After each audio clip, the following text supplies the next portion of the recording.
El siguiente es un programa que cuenta con el patrocinio del Ministerio de las Culturas, las Artes y el Patrimonio y con el apoyo del Museo de la Memoria y los Derechos Humanos, la Corporación por la Paz Villa Grimaldi y el Centro de Memoria Londres 38.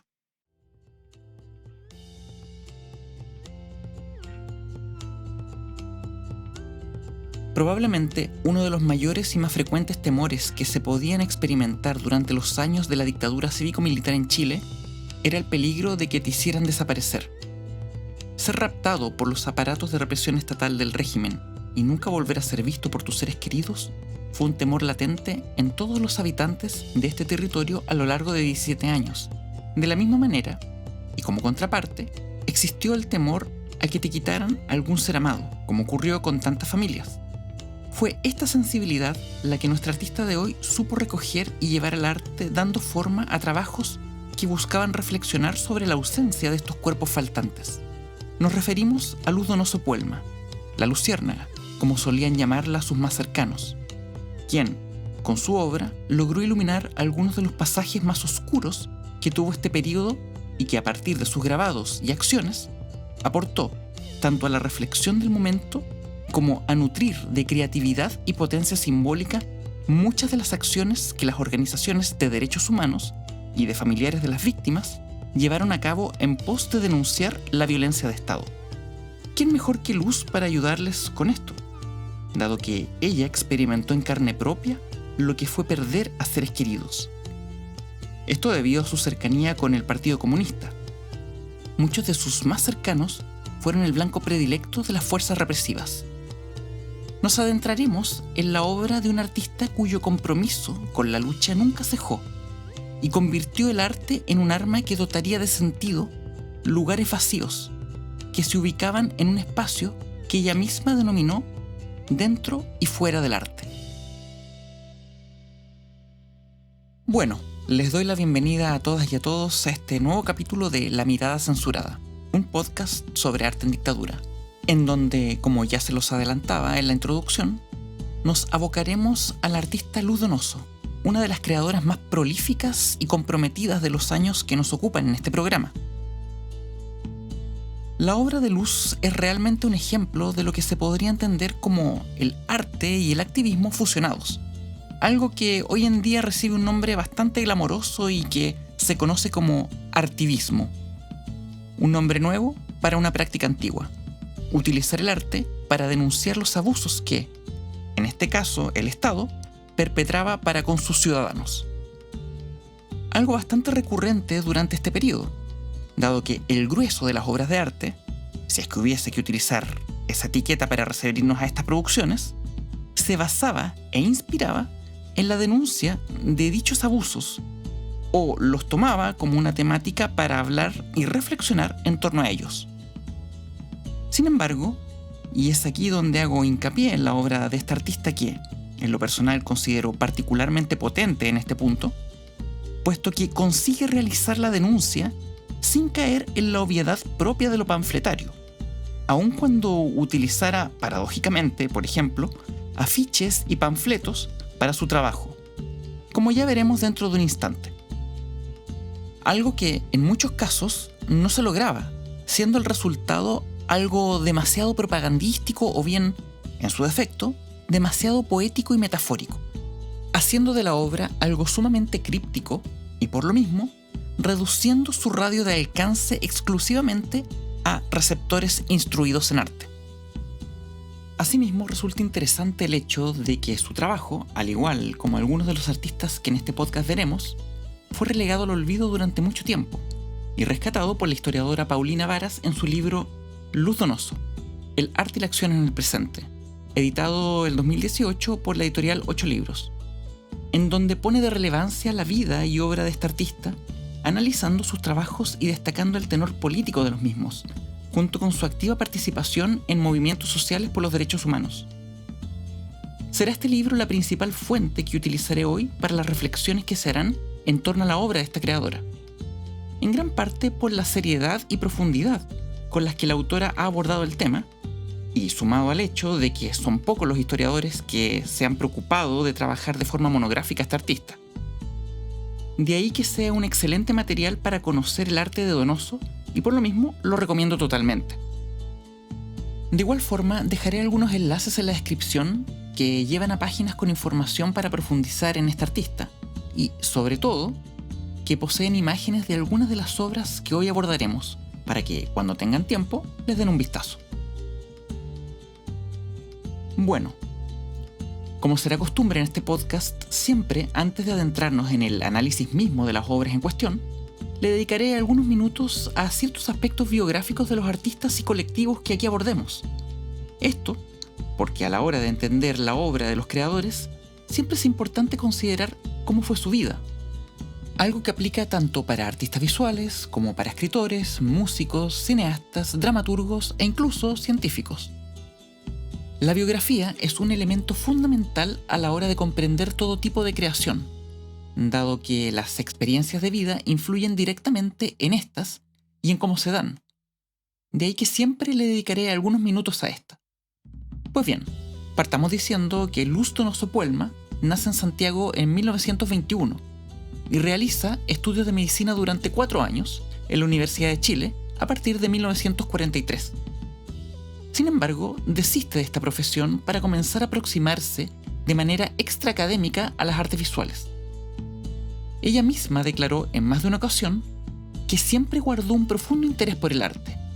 Ojo, que cuando digo extraacadémico, me refiero a que no recibe una formación propiamente universitaria, pero sí recibe formación artística, en ese entonces novísimo Taller 99, el mismo año de su inauguración, en 1956. Un lugar gravitante para el arte chileno durante décadas, y en el cual se formaron y perfeccionaron artistas tan variados como la pintora Rosa Bru, el escultor Ricardo Irarrázaval o el videoartista Juan Downey, siempre con la condición de que la producción ahí realizada fuera siempre vinculada de alguna u otra manera a la disciplina del grabado y lo gráfico. Es así que Donoso se comienza a entrenar en el dibujo y grabado con el fundador del taller, el artista Nemesio Antúnez, y con quien entablaría una profunda amistad. De esta forma, Luz comienza poco a poco a ingresar a los circuitos expositivos y a participar de diversas muestras colectivas, tanto con artistas vinculados al taller como a otros ámbitos, comenzando de esta forma a recibir todo tipo de reconocimientos por su trabajo. Es en el año 64 que participa junto a un sinnúmero de artistas de la campaña presidencial de Salvador Allende, y del cual ya hemos hablado en el capítulo de las Brigadas Muralistas. Precisamente pintando el famoso mural en el río Mapocho próximo a la Vega Central, del que aún se conservan fotos y que abordaremos más adelante. Es debido a todo este reconocimiento que en el año 71 pasa a formar parte del cuerpo docente de la Facultad de Artes de la Universidad de Chile, ejerciendo como profesora de gráfica hasta 1974, luego de lo cual es exonerada de su cargo, como tantos otros profesores durante la dictadura. Las razones entregadas: agitar al estudiantado, según rezaba el informe que se hizo para desvincularla de la institución, como ella misma contó alguna vez. Ese mismo año pasa a integrar el famoso Taller de Artes Visuales, también conocido como TAF, y es ahí donde aprende serigrafía. De hecho, es ella misma la que diseña el logotipo que hasta el día de hoy mantiene el taller. La serigrafía será una técnica recurrente en sus trabajos, dado que es la que se utiliza en la producción de afiches de propaganda y publicidad. Es en el TAF que consigue afiatar todavía más sus lazos con el mundo artístico y participar de diversas exposiciones nacionales e internacionales, muchas de ellas vinculadas a los movimientos de derechos humanos, de los cuales la artista participó activamente, como ya lo había mencionado, y una vez retornada a la democracia, sigue vinculada al arte como una herramienta de memoria. Finalmente muere en el año 2008 en Santiago de Chile a la edad de 87 años. Pues bien, introduzcámonos de lleno en sus creaciones y partamos diciendo que estas tienen varias características bien interesantes y que la hacen destacar de muchas de sus contemporáneas. La primera y más importante, a juicio personal, es la que queda expuesta en la famosa frase que la misma artista acuña y que en el preámbulo de este episodio mencionamos. En ella se manifiesta su propia posición y sentir respecto de la práctica artística, dentro y fuera del arte. Eso es importante porque automáticamente su obra ya no puede ser entendida desde esa sacralidad con la cual se nos suele presentar el arte en nuestra sociedad. El que generalmente se lo suele ubicar en un lugar especial que le separa de la calle, poniéndolo en una galería o museo y otorgándole así una suerte de asepsia del mundo exterior. El arte de Luz Donoso conserva ese espíritu callejero que vimos en las brigadas muralistas. Aun cuando muchos de sus trabajos fueron expuestos en galerías y espacios cerrados, nunca se sintió del todo integrada en el llamado mundo del arte. Algo que quizás puede deberse a diversos factores, uno de los cuales, sin duda, ha de ser su primera formación como médica. Pero también, y volviendo a su frase, esta no integración, digámoslo de esa manera, al mundo del arte pudo deberse también a sus más profundos intereses y convicciones, los que le hacían entender la disciplina artística como una herramienta para conectar con ese mundo exterior que clamaba justicia, y en un claro gesto de empatía con quienes, incluyéndola a ella, habían sufrido los embates del régimen dictatorial perdiendo a sus seres amados. Pero antes de eso, Donoso ya había dado señales evidentes de sus inclinaciones políticas de izquierda. Esto al participar de la campaña de Salvador Allende en el año 64. Fue aquí cuando el artista colabora en la realización del ya mencionado Mural de los Tajamares, ubicado en la ribera del río Mapocho a la altura de la Vega Central. Esta obra nos sirve de buena manera para vincular su quehacer al espíritu revolucionario de las brigadas muralistas, las que entendían la calle como el espacio idóneo para exponer su arte, por todo lo ya visto en ese episodio. Respecto a este mural, la misma artista cuenta el ambiente festivo y participativo que tenía la gente al momento de su realización, siendo pintado no solo por los artistas, sino también con pobladores del sector. En este punto podemos entender perfectamente el sentido de colectividad que marcaba sus obras, y si bien había una parte importante de su producción hecha de forma individual, siempre mostró un espíritu claramente inclinado hacia las colaboraciones, sintiéndose muy cómoda con esa forma de producir arte.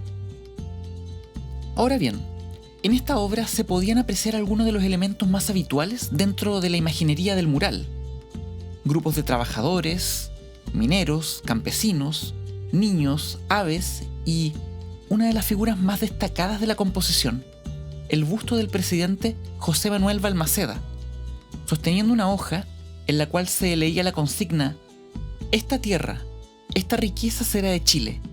Esta materia blanca convertiré en escuelas, en pan para mi pueblo", y firmado con su apellido en la parte inferior del pergamino.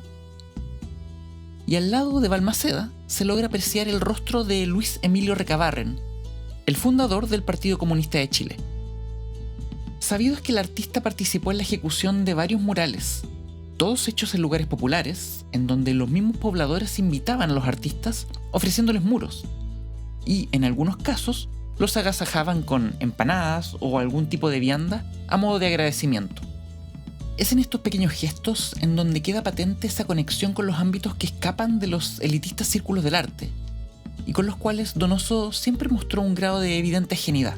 Ya en relación a sus otras obras, podemos partir hablando de los famosos calados para marcar fechas y lugares en la ciudad, realizadas en 1978, pero que, para ahorrar tiempo y aliento, nos referiremos a ellos simplemente como calados.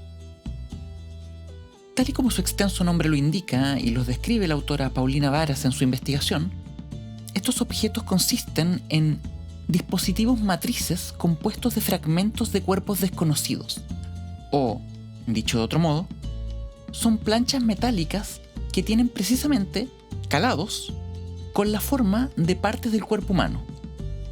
Es lo que hoy se suele llamar stencil. Estos fragmentos estaban diseñados de forma muy sintética y esquemática, sin entrar en detalles de ningún tipo. Aquí en uno de los links pueden ver algunas imágenes de la matriz y sus resultados. La idea era ir a ciertos lugares de la ciudad que estuvieran vinculados a la lucha contra la dictadura o bien a sitios en los que había sido desaparecida gente producto de la represión del régimen, dejando en estos la forma de ese fragmento del cuerpo pintado con aerosol en alguna superficie, convirtiéndose de esta manera en una suerte de señalética fúnebre dentro del espacio urbano. Es interesante notar que la estética de los contornos limpios y esquemáticos la vincula directamente a esa formación que tuvo en las artes gráficas, dibujo y grabado en el Taller 99 con Nemesio Antunes. Junto con esto, también es interesante mencionar el aspecto monocromo que estas piezas tenían, las que no pasan de los tonos blancos, grises o negros. Sobre este rasgo de su trabajo, la teórica y filósofa del arte Nelly Richard lo entiende como una metáfora, es decir, que en ese alto contraste que se presenta en las figuras marcadas, habría, según la autora, una suerte de símil entre la oposición luz-sombra, vinculándolo inherentemente a lo fotográfico, en su oposición positivo-negativo, diría Richard. Y al mismo tiempo, el hecho de que estas formas fueran unas siluetas, es decir, una forma contorneada, hacía alusión a la presencia y ausencia de ese cuerpo al cual se remitía. Un cuerpo sin identidad definida, sin nombre y apellido, y que era un lleno y un vacío a la vez. Lleno por la figura que quedaba pintada y vacío por el calado que tenía la plancha metálica que servía de matriz para esa figura. En esta obra vemos nuevamente ese deseo de querer dejar los circuitos en donde el arte burgués se exhibía, al ser una obra que se constituye a partir de su espacio expositivo, la calle, y no puede ser concebida en ninguna otra parte, dado que es la calle la que termina por otorgarle su sentido a la obra. La obra se nutre simbólicamente de la calle para configurar el mensaje que busca entregar al espectador, que, en este caso, no es otro que el mismo transeúnte y peatón, y ya no el crítico de arte o el público especializado. Por otra parte, la idea del cuerpo fragmentado es un elemento interesante en esta obra. Es con esto que se nos remite de forma directa a la mutilación de la anatomía humana y por defecto a su sufrimiento. Estas son formas que no solo hablan de la desaparición, sino de la tortura por la cual miles de compatriotas tuvieron que pasar. Pues bien, siguiendo en la línea de la denuncia sobre las violaciones de los derechos humanos dentro de su producción, nos encontramos con la obra que se conoce como Acciones de Apoyo. Ese es el nombre con el que se le conoce a una serie de acciones colectivas que se llevaron a cabo en la vía pública. En estas, Donoso fue solo una de las integrantes junto con los artistas Patricia Saavedra, Elías Adasme y Hernán Parada. Resulta interesante mencionar que, en gran medida, las acciones estaban pensadas para crear nuevas instancias para aproximar el arte a otro tipo de personas. Nuevas formas de relaciones, o en palabras de ellos mismos, espacios nuevos, formas de relacionar y unir grupos sociales diferentes. Desde esta lógica, y teniendo presente la obra que recién analizamos, Los Calados, es que podríamos comprender la obra de Donoso desde lo que actualmente se entiende como arte relacional, un tipo de arte que pone el énfasis en las relaciones que se generan entre y con los sujetos implicados en una obra, entiéndase artistas y público, el cual, en algunos casos, trasciende de su mera posición de espectador pasivo y pasa a ser partícipe de lo que ahí comparece. El arte de acción es un muy buen ejemplo de ello, además de todo aquel arte que se inmiscuya en los espacios que tradicionalmente le son ajenos, como ya lo hemos visto. Una de las acciones más emblemáticas que este grupo realizó es la que se conoce como intervención de un sistema comercial, en 1979. Esta consistió, tal y como su nombre lo dice, en una intervención a un conjunto de televisores que se encontraban en una vitrina en un local del centro de Santiago. En estos comenzaron a transmitir la imagen de una detenida desaparecida, Lila Valdenegro. La estrategia era bastante sencilla, mas no por eso menos arriesgada. Al menos así lo cuenta el artista Hernán Parada, quien menciona que inicialmente era Patricia Saavedra, quien por su carisma y personalidad extrovertida negociaba con los vendedores. Luego de eso, se hacía la intervención a los televisores para finalmente sacar el registro fotográfico. El gesto es sumamente potente simbólicamente, dado que la utilización de los aparatos televisivos desde ese contexto encierra un particular significado. Hay que considerar que durante un periodo de absoluta represión y censura, toda la programación pasada por la televisión abierta estaba sometida a un estricto control por parte del régimen, teniendo de esta manera una parrilla programática sumamente despolitizada, que servía como una suerte de anestésico o dopaje para evadir esa cruel realidad. Por lo que la transgresión de este espacio, la vitrina, el que, si bien no era público, estaba expuesto y era visible al público, resultaba un gesto político al transformar un espacio de exhibición comercial en un espacio de denuncia. Otra obra sumamente interesante y con la cual me gustaría concluir este análisis es la que recibe el título de Wincha sin fin, fechada entre el 78 y el 79. Esta consiste en un rollo de papel de aproximadamente 60 centímetros de ancho y hasta 2 a 8 metros de largo, y que contiene, entre otras cosas, imágenes de los rostros de detenidos desaparecidos. Panfletos de marchas, fotocopias de periódicos, escrituras manuscritas y letras formateadas. Se trata de una obra que no consistía en una pieza única, sino que había varias versiones de esta, y fueron exhibidas en diversas exposiciones, tanto en Chile como en el extranjero. Es interesante agregar además que gran parte de los materiales gráficos y la información puesta en esta larga franja venía de la Vicaría de la Solidaridad, una institución perteneciente a la Iglesia Católica que se ocupaba de brindar asesoría legal y psicológica a las víctimas y a sus familiares.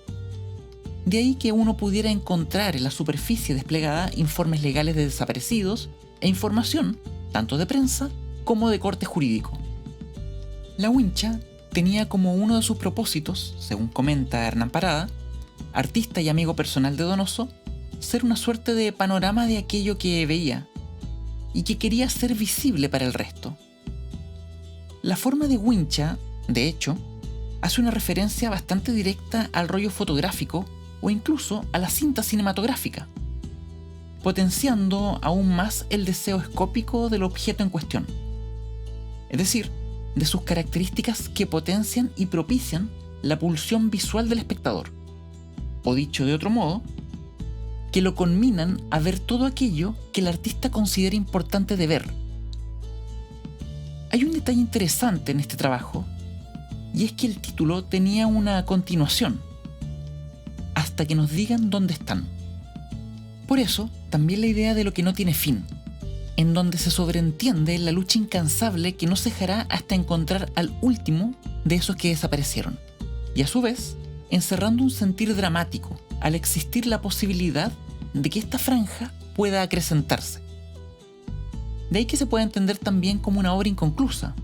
Resulta importante destacar que esta obra, tal y como señala la investigadora Paulina Varas en su libro, no fue una obra exclusivamente museable, es decir, que fuera pensada para ser exclusivamente emplazada en los museos, galerías o contextos de arte en general, sino también en espacios que podrían entenderse como de denuncia, manifestaciones de familiares de detenidos desaparecidos, organizaciones de derechos humanos, o bien, y como ya hemos visto anteriormente, se podía desplegar en plena calle, siendo un trabajo que rompía nuevamente con la exclusividad de esos espacios expositivos y su sacralidad, además de ser un trabajo portable, es decir, que podía ser llevado a cualquier parte dada su condición de enrollable.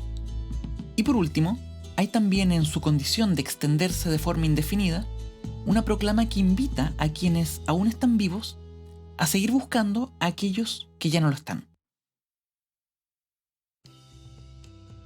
A modo de conclusión, diremos que la obra que hemos analizado hoy contiene y condensa ese deseo de querer reconciliar el arte y la vida de manera prístina. Un deseo que partió y caracterizó a los primeros movimientos de vanguardia del siglo XX y que aquí, Luz Donoso, por condiciones históricas muy distintas, pero con muchas similitudes a la vez, consiguió y utilizó como un instrumento para incidir en su realidad inmediata. El trabajo de este artista significó un gran espaldarazo a las víctimas y a sus familiares, y asimismo no hizo más que corroborar que el arte es una actividad humana que puede prescindir perfectamente del estatus elevado y la pompa con que habitualmente se nos suele presentar. Un trabajo que, cabe decir, posee una potencia política que poco tiene que ver con ese tipo de arte elitista, y que estuvo durante mucho tiempo en un anonimato que no le hacía justicia a la importancia que tuvo en su momento, y que gracias al trabajo de la investigadora Paulina Varas fue sacado de las sombras para finalmente hacer que la luciérnaga brillara como se lo merecía. Y es así como finalizamos el capítulo de hoy. Esperando que les haya gustado, nos escuchamos en una próxima edición de La Mirada Censurada. Un abrazo grande y que estén muy bien.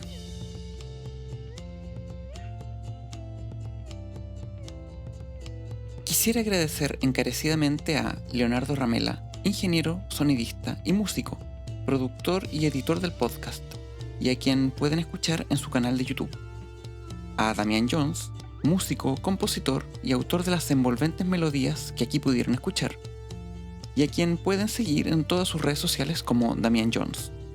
Y finalmente, un agradecimiento especial a Yasmín Fabris, diseñadora y autora de la gráfica que le da imagen a este podcast. Sin su ayuda, este proyecto no habría sido posible. Por todo ello, mil gracias. Y recuerden que me pueden seguir en Instagram, Facebook y Twitter como La Mirada Censurada para enterarse de los próximos episodios.